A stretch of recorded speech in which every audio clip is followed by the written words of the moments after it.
नमस्कार। पिछली वाली क्लास में हम लोगों ने इलेक्ट्रोस्टैटिक पोटेंशियल का सिग्निफिकेंस समझा था। उसमें हमने समझा था कि इलेक्ट्रोस्टैटिक पोटेंशियल जो है वो लेवल ऑफ चार्जिंग, यानी अगर हम किसी भी बॉडी को चार्ज करते हैं, अगर हम उसे पॉजिटिवली चार्ज करते हैं तो उसका पोटेंशियल भी पॉजिटिव हो जाता है और वो पॉजिटिव पोटेंशियल इंक्रीज करते चले जाता है। अब कब तक इंक्रीज करता है वो मैंने क्वेश्चन आपको बताया था कि एक अप टू द ब्रिम मतलब मैक्सिमम वैल्यू तक इंक्रीज करता है। उसके बाद जितना भी चार्ज आप देते चले जाओगे वो सारे का सारा चार्ज क्या होगा, सराउंडिंग में चला जाएगा। तो आपको ये कल बताना था कि आखिर वो चार्ज सराउंडिंग में क्यों चला जाता है। खैर इसको मैं बाद में समझाऊंगा कि सराउंडिंग में क्यों चला जाता है। आप लोग कुछ सोचेंगे, कुछ मुझे जवाब देंगे, लेकिन आज जो हम पढ़ने वाले हैं, हम ये जो चार्ज है किसी भी पॉइंट चार्ज के लिए एक कूलम्स लॉ से, जो कूलम्स लॉ है उससे हम कैसे पोटेंशियल फाइंड करते हैं, कितना होगा, कौन सा फॉर्मूला होगा और किस तरीके से हम उसे अप्लाई करेंगे किसी भी न्यूमेरिकल में, किसी भी थ्योरी को मैथमेटिक्स से कैसे कनेक्ट करेंगे। आज हमारा ये है कि आज हमारा जो पर्पस है वो है electric potential due two point charge and electric potential difference due two point charge. तो इसके बारे में आज हम पढ़ने वाले हैं। सिर्फ इतना ही पढ़ेंगे आज हम, छोटा सा क्लास होगा कि इलेक्ट्रिक पोटेंशियल किसी पॉइंट चार्ज के लिए कैसे निकालते हैं, देन फिर इक्विपोटेंशियल सरफेस, पोटेंशियल ग्रेडियंट, फिर आगे बढ़ेंगे। आज हम सिर्फ पॉइंट चार्ज के लिए पोटेंशियल निकाल रहे हैं। तो देखिए this is electric potential due two point charge. इसके लिए आप जूम कर देना था। मान लेते हैं कि एक ओरिजिन पे हमने कोई चार्ज Q लिया है, capital Q is source charge, और क्या होगा, एक स्फेरिकल सिमेट्री होगी, जानते हैं आप। स्फेरिकल सिमेट्री मतलब इससे इलेक्ट्रिक फील्ड स्फेरिकली आउटवर्ड होगा बिकॉज ये पॉजिटिव चार्ज है। मान लेते हैं ये पॉजिटिव चार्ज है और हमको एज पर द डेफिनेशन, कल मैंने डेफिनेशन बताया था, it is the amount of work done to bring unit positive charge from infinite to any point in the electric field. यानी हमको किसी एक पर्टिकुलर पॉइंट, जो मान लेते हैं A है, ये ओरिजिन है जिसका डिस्टेंस है RA from the origin, origin मतलब where the source charge is being placed, and a test charge is to be taken from infinity to point A. जब टेस्ट चार्ज यहां होगा, सोचिए जरा, जब यहां होगा Q0 तो कोई फोर्स नहीं लग रहा होगा, कोई वर्क डन नहीं करना पड़ रहा होगा, तो सारे का सारा काम हमें कहां करवाना है, यहां पे करवाना है। थोड़ी देर के लिए हम एक काम करते हैं, मान लेते हैं कि चार्ज यहां पे है, ये जो छोटा सा चार्ज है ये Q0 है। अब आप मुझे बता पाएंगे कि इस पे फोर्स कहां की ओर को लग रहा होगा? Q0 में, Q0 पे। इस Q is the source charge, तो फिक्स चार्ज है। आउटसाइड, आउटवर्ड, आउटवर्ड का मतलब यहां की ओर को एक x फोर्स लग रहा होगा जिसका वैल्यू कितना होगा, Q0 इंटू E। कोई डिस्टेंस कंसिडर करते हैं, मान लेते हैं ये डिस्टेंस R है, लेकिन हमें क्या करना है, इस चार्ज को अगर हम यहां पे छोड़ देंगे तो ये इनफाइनाइट की ओर को चला जाएगा, लेकिन हमें तो लाना है RA की ओर को, तो माइनस F। इसका मतलब है कि हमें एक फोर्स यहां की ओर को लगाना पड़ेगा, और इस डिस्टेंस को कंसीडर कर लेते हैं कि dr डिस्टेंस है, इस पे वर्क डन निकालेंगे बाद में हम। तो कितना फोर्स लगाना पड़ेगा, मतलब force required F external is equal to minus Q0E, इतना फोर्स लगाना पड़ेगा। Q0E कहां की ओर को जा रहा है, पॉजिटिव एक्स एक्सिस की ओर को, लेकिन लाना कहां की ओर को है, नेगेटिव एक्स एक्सिस की ओर को। और माइनस Q0E से अगर ज्यादा लगा देंगे, थोड़ी देर के लिए सोचिए, माइनस Q0E से ज्यादा लगा देंगे तो हम खाली एक्स्ट्रा वर्क करेंगे, उसके लिए हमें एक्स्ट्रा वर्क नहीं करना है। ये डेफिनेशन में आप लोगों को ये ध्यान देना चाहिए, मैंने बताया नहीं, बताता हूं मैं आप लोगों को। It is electric potential at any point in the electric field is defined by the work done to bring unit positive charge from infinity to that point without acceleration. Acceleration नहीं होना चाहिए। एक्सेलरेशन होने से क्या होगा, जब आप extra force लगाएंगे तो एक्स्ट्रा वर्क डन करना पड़ेगा, उसकी क्या जरूरत है, आपको मिनिमम वर्क डन कैलकुलेट करना है। तो ऐसी कंडीशन में आप मिनिमम पॉसिबल फोर्स यानी माइनस Q0E लगाएंगे, इसके एक्सेलरेशन भी 0 होगा, क्योंकि Q0E बाहर की ओर को लग रहा है, उतना ही आप अंदर की ओर को लगाएंगे तो आप इसे अंदर की ओर को ला पाएंगे। तो minus Q0E is the amount of force which is required to bring the object from that particular to move the charge for distance dr. Okay. तो now work done we have to find, हमें क्या निकालना है, work done, क्योंकि हमें किसी particular point यानी अगर A पे निकालना है potential, if you want to find the potential at A, तो एक्चुअली हमको क्या निकालना है, W infinity to A divided by Q nought, ये निकालना है। इसको इक्वेशन नंबर 1 मान लेते हैं। तो अगर हम इसे W इंफिनिटी से A तक W निकालना है, वर्क डन निकालना है, तो ऐसी कंडीशन में हम Q नॉट से डिवाइड करके VA निकाल सकते हैं। तो एक काम करते हैं, W निकालने के लिए पहले work done, for work done to bring Q nought charge for distance dr. What is dw? It will be f dr. And which f? F external जो हम लगा रहे हैं। तो what is dw? dw is equal to f external is minus q naught e, minus q naught e dot dr।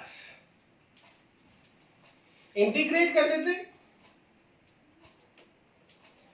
Integration में limit कहां से कहां तक होनी है, इंफिनिटी से आर ए तक होनी है। चलिए इंफिनिटी से आर ए अगर आपने लिमिट कर दी तो देखिए किस तरीके से होता है। वर्क डन कितना हो गया, W कहां से कहां लाने में लगाया रहा है, इंफिनिटी से ए पे। Q नॉट कांस्टेंट, तो minus Q nought comes out. What is the formula for the electric field by Coulomb's law? It is 1 upon 4 pi epsilon naught Q source charge divided by R square dr. W infinity to A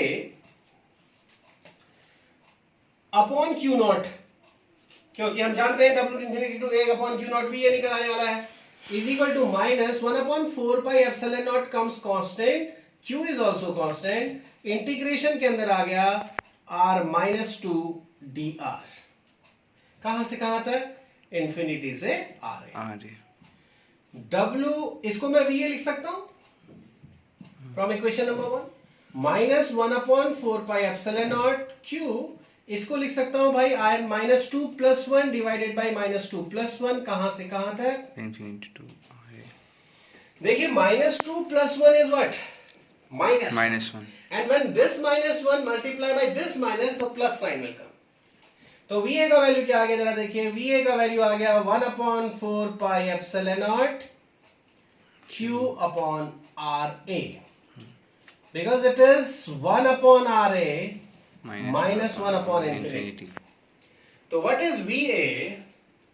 it comes 1 upon 4 pi epsilon nought Q upon RA। देखिए क्या विशेष, क्या अच्छी बात इसमें समझ में आई। आपने किस चीज के लिए किया, पॉजिटिव चार्ज के लिए। आंसर भी कैसा आया, पॉजिटिव। यानी आप ध्यान रखें कि पॉजिटिव चार्ज के लिए पोटेंशियल भी क्या होगा, पॉजिटिव होगा। और अगर आप नेगेटिव चार्ज देते, थोड़ी देर के लिए समझिए, अगर मान लेते हैं यहां पे नेगेटिव चार्ज होता, सोर्स चार्ज नेगेटिव होता, तो ये फोर्स अंदर की ओर को लगता। अब ये अपने आप अंदर की ओर को लाना है, लेकिन आपके पास डेफिनेशन में है विदाउट एक्सेलरेशन, यानी अब आपने फोर्स कहां की ओर को लगाना पड़ता, बाहर की ओर को।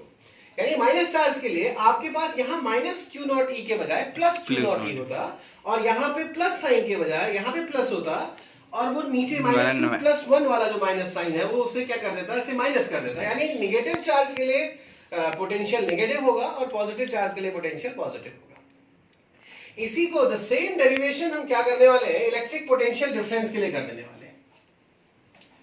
Electric potential difference,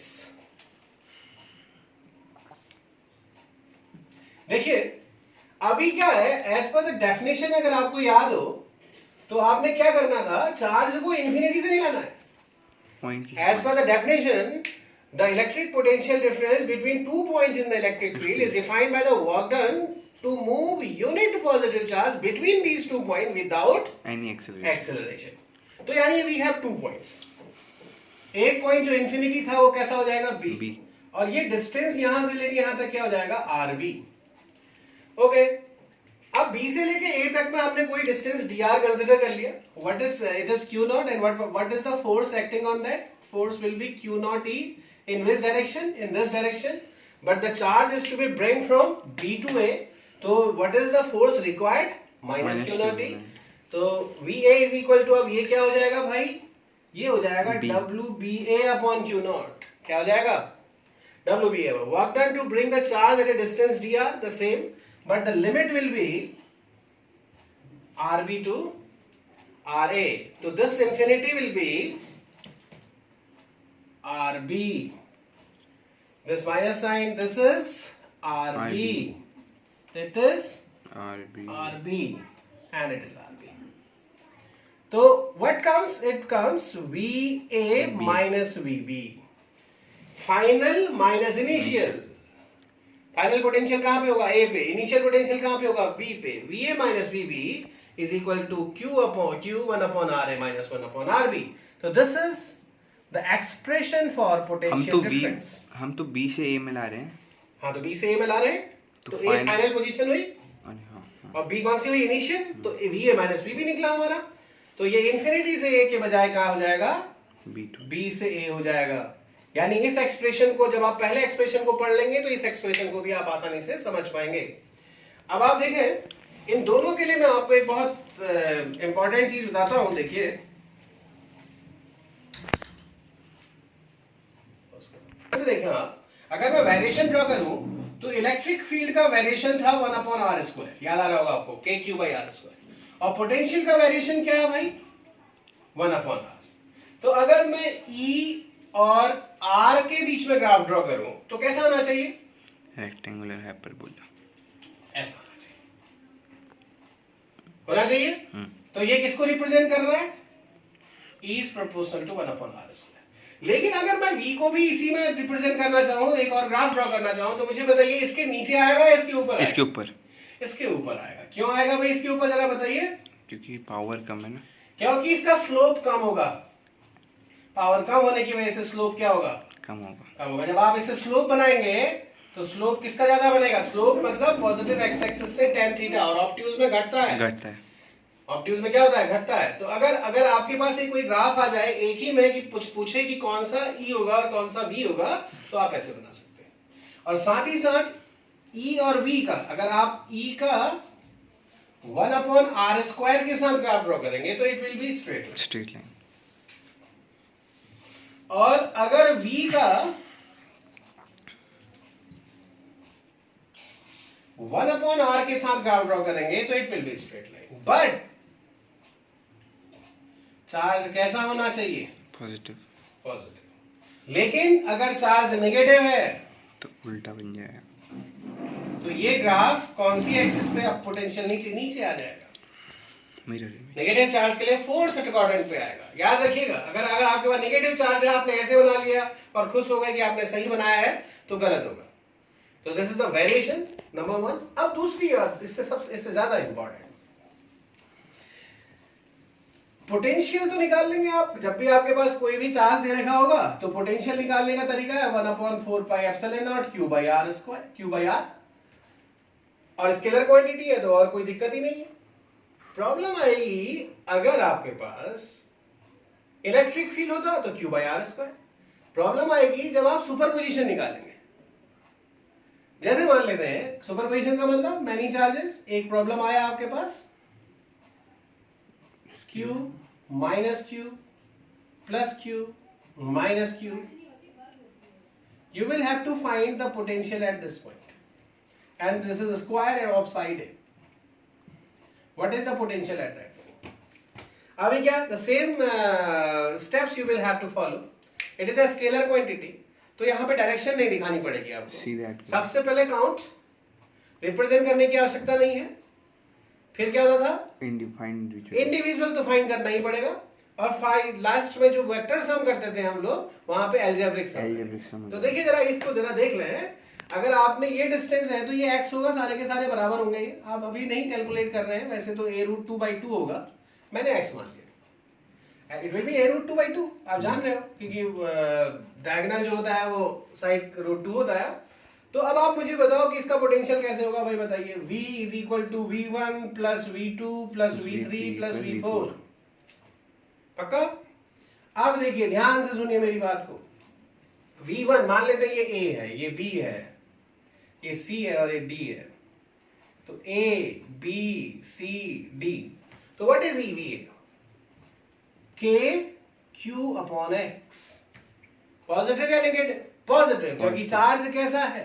positive. B क्या हो जाएगा?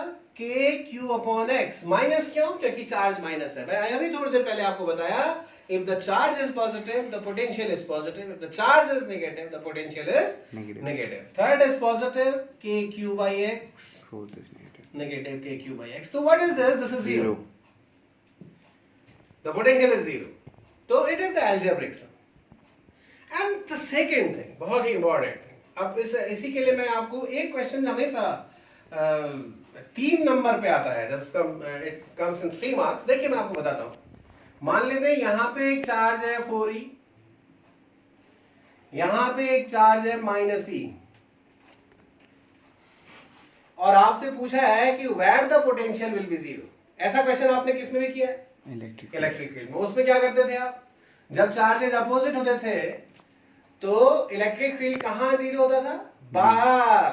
अपोजिट होते थे. जब सेम चार्जेस होते थे तो इलेक्ट्रिक फील्ड बीच में, और जब अपोजिट चार्जेस होते हैं तो इलेक्ट्रिक फील्ड बाहर जीरो होता है. प्लीज इस चीज को याद रखें आप लोग. तो लेकिन यहाँ पे तो कोई ऐसी दिक्कत ही नहीं है. यहाँ पे इसलिए कोई दिक्कत नहीं है क्योंकि ये तो एल्जेब्रिक सम वाला मामला है. लेकिन याद रखना, इलेक्ट्रिक फील्ड वाला क्वेश्चन आता है 2 नंबर पे और पोटेंशियल वाला आता है 3 नंबर पे. अब ऐसा तो है नहीं कि वो उनको पता नहीं है भाई 2 नंबर पे देना या 3 नंबर पे देना. क्यों देना?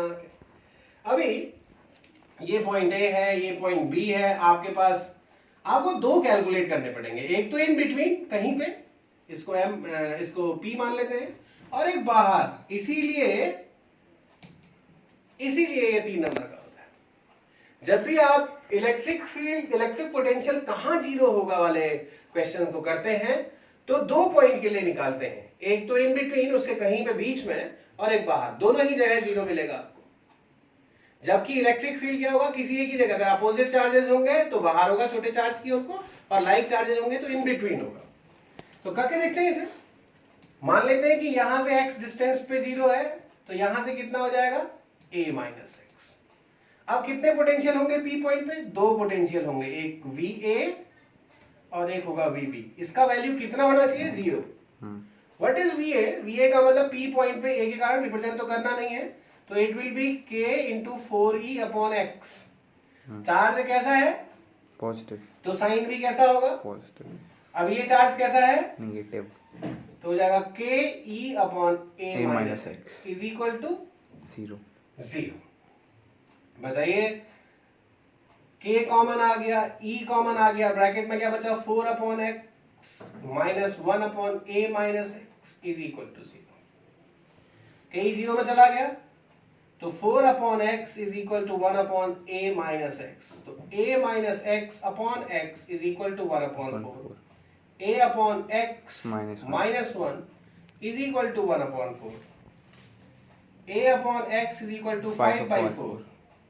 x is equal to 4 upon 5a. लेकिन ये अधूरा है क्वेश्चन. अभी ये कहां मानना पड़ेगा आपको? इसे y मान लो. तो अब दूसरे पॉइंट पे, ये तो निकाला आपने P पॉइंट पे, अब कहां निकालेंगे? Vx. ये भी क्या होना चाहिए? 0. यहां पे भी 2 होंगे भाई. VA plus VB is equal to 0. तो what is VA? K into 4e divided by A plus y. Minus, क्योंकि चार्ज माइनस है, K into E divided by y is equal to 0. K फिर 0 में चला गया तो ब्रैकेट में आ गया 4 divided by a plus y minus 1 upon y is equal to 0. तो answer 4 upon a plus y is equal to 1 upon y. तो a plus y upon y is equal to 4. तो it will be a upon y plus 1 is equal to 4. तो a upon y is equal to कितना हो गया बताइए? 3. तो y is equal to a upon 3. इस वाले चार्ट से a अपॉन 3. तो ये क्वेश्चन है आपके पास. मैं एक एनसीईआरटी का क्वेश्चन आपको दिखाता हूं. I am showing one question from NCERT. 2 point charges 5 into 10 power minus 8 coulomb and minus 3 into 10 power minus 8 coulomb are located 16 centimeter apart. At what points लिखा हुआ देखिए, यानी कितने निकालने हैं आपने? 2 निकालने हैं. on the line joining the two charges is the electric potential is zero. Take the potential at infinity is zero. ये रेफरेंस मानते हैं कि इन्फिनिटी पे पोटेंशियल जीरो है. अगर इन्फिनिटी में पोटेंशियल जीरो नहीं होगा तो फिर केसेस बदल जाएंगे. इसके न्यूमेरिकल्स अभी हमें इसको आगे भी करने पड़ेंगे क्लासेस. तो ये अभी आप ऐसे ही कर लोगे, एक इन बिटवीन मान लोगे और एक बाहर मान लोगे. दूसरा क्वेश्चन देखिए, a rectangular hexagon of side 10 centimetre has a charge 5 microcoulomb at each of the vertices. Calculate the potential at the center. Hexagon की साइड 10 सेंटीमीटर है, तो आप देखिएगा हेक्सागन से जो ट्राइंगल्स बनते हैं ना वो इक्विलेटरल बनते हैं. हेक्सागन की साइड से सेंटर से मिला के जो भी ट्राइंगल आप बनाएंगे, the triangle will be equilateral. तो वो साइड भी कितनी हो जाएगी, 10 सेंटीमीटर हो जाएगी. बना के देखिएगा. और सारे के सारे चार्ज एक जैसे बता रखा है, उसमें 5 माइक्रोकूलम. तो एल्जेब्रिक सम होता है, जान रहे हैं आप लोग. एक का निकाल लेंगे और उसको 6 से मल्टीप्लाई कर देंगे, क्योंकि जो टोटल पोटेंशियल होगा वो V1 plus V2 plus V3 plus V4 plus V5 plus V6 होगा. और 6 के 6 पोटेंशियल क्योंकि सेम होंगे, क्योंकि आप ट्राइंगल बनाएंगे तो इक्वेटर ट्राइंगल पाएंगे, तो आप निश्चित रूप से उसको निकाल पाएंगे. एक निकाल दीजिएगा, उसे 6 से मल्टीप्लाई कर दीजिएगा, आ जाएगा आंसर आपका. अगला क्वेश्चन कह रहा है, two charges 2 microcoulomb and -2 microcoulomb are placed at a point A and B 6 centimetre apart. Identify the equipotential surface of the system. What is the equipotential surface in actual. मैंने इसको आप मैं detail में लूंगा. Equipotential surface is the surface where the potential is same and the electric field is perpendicular to that surface. इस question के लिए equipotential surface वो होगा जहां पे पोटेंशियल जीरो होगा. वो पूरी की पूरी लाइन जहां पे पोटेंशियल जीरो होगा उसके आप उस पे इक्विपोटेंशियल सरफेस मान लेंगे. तो इक्विपोटेंशियल सरफेस ये बिल्कुल ठीक बीच में आएगा. आप इसे कैलकुलेट करिएगा, एक पॉइंट आप निकालिएगा बीच में P मान के, तो कहां पे पोटेंशियल जीरो है, तो वो पूरी लाइन, वो परपेंडिकुलर पूरी लाइन, वहां पे पोटेंशियल क्या आ जाएगा, जीरो आ जाएगा. तो it is the perpendicular bisector. Actually इसमें दोनों पॉइंट में 2 पॉइंट नहीं होंगे, 2 पॉइंट इसमें नहीं निकालेंगे, इन बिटवीन निकालेंगे, क्योंकि ये डायपोल का केस है. इसे मैं बाद में डिटेल में एक्सप्लेन करूंगा. अभी निकालने के लिए आप बीच वाला पॉइंट कैलकुलेट करें और वहीं पे जो लाइन ड्रॉ करेगी वो सब पॉइंट पे पोटेंशियल जीरो होगा. जिसे आप इक्वेटोरियल लाइन बोलते हैं ना, जिसे आप परपेंडिकुलर बाइसेक्टर बोलते हैं, आप उस पर्टिकुलर लाइन पे के हर पॉइंट पे इलेक्ट्रिक पोटेंशियल हमेशा जीरो होगा. What is the direction of the electric field at every point on that surface? It is perpendicular. It is always perpendicular. Third one, fourth one actually. The spherical conductor of radius 12 centimeter has a charge of 1.6 10 power minus 3 coulomb distributed uniformly on the surface. What is the electric field inside the sphere? Zero. उसके surface पे charge है तो अंदर electric field zero हो जाएगा. Just outside the sphere, KQ by R square. R is the radius of the sphere. At the point 18 centimetre from the sphere, electric field find करना है, electric potential, electric field find करना है, तो KQ by small r square. आप इसे आसानी से निकाल लेंगे. On the surface KQ by capital R square, क्योंकि आपने किया हुआ है गॉस थ्योरम में. Outside the sphere KQ by small r square, where r is 18 centimetre given there, and inside it is zero, क्योंकि गॉसियन सरफेस से आप Gaussian theorem से आप जानते हैं. Now next is capacitor. The capacitor will be taken later on. लेकिन इसके अलावा अभी आपके पास पोटेंशियल में और भी क्वेश्चंस हैं, और भी चीजें हैं, इसलिए आप लोग पोटेंशियल को पढ़ेंगे आगे. Thank you. इस वाले वीडियो को और पिछले वाले वीडियो को मैंने जल्दी इसलिए डाला है क्योंकि ये कंटिन्यूएशन में अगर नहीं पढ़ा जाएगा तो आप चीजें भूल सकते हैं. हो सकता है कि जल्दी से जल्दी मैं ये पोटेंशियल वाले चैप्टर के वीडियोज आपको दूं और आप इसे जल्दी कंप्लीट करें, जिससे कि हम लोग इलेक्ट्रिक डायपोल में एंटर करें. Thank you and have a nice day.